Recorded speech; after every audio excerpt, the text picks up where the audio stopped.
Bobby. I mean, if really science wanted to fix his fucking voice, man. If that guy had his old voice, he'd be a lot more powerful. It's like people dismiss him because his voice is hard. It's hard to listen to sometimes. Yeah, that condition he has, you would think there'd be some way to address it, but I don't know. Well, he believes that condition came from the flu vaccine. Oh. It's a side effect of flu vaccines. He used to take a flu vaccine every year. And so he developed this this voice problem. And he believes it's a vaccine injury, which is very ironic. Wow. Yeah. Didn't know that. Yeah. Yeah. Those fucking things don't work either. Those things, and he's talked about that. Like, even if it protects you from that one flu, it makes you many more times more likely to catch other things. We're fucking around with complex systems inside human bodies with pharmaceutical drugs that have been, the way they've studied them is filled with shenanigans. They might do 10 studies and one of them shows effectiveness because they've rigged the study in a certain way. And then he explained to me that the reason why they could say it's 100% effective was because one person got it in the vaccine trial and 2 people got it in the placebo. Exactly. So yeah. that's 100%. 100%. Better. You know, yeah. 1 is 100% better than 2. Like, what?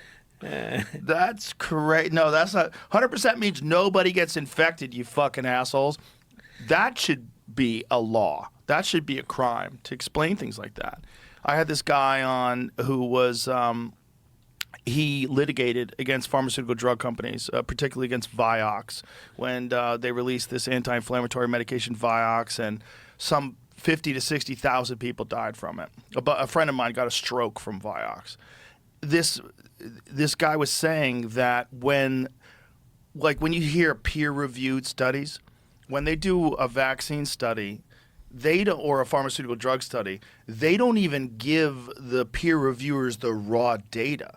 They give the peer reviewers the data as it's been interpreted by the scientists who work for the pharmaceutical drug companies.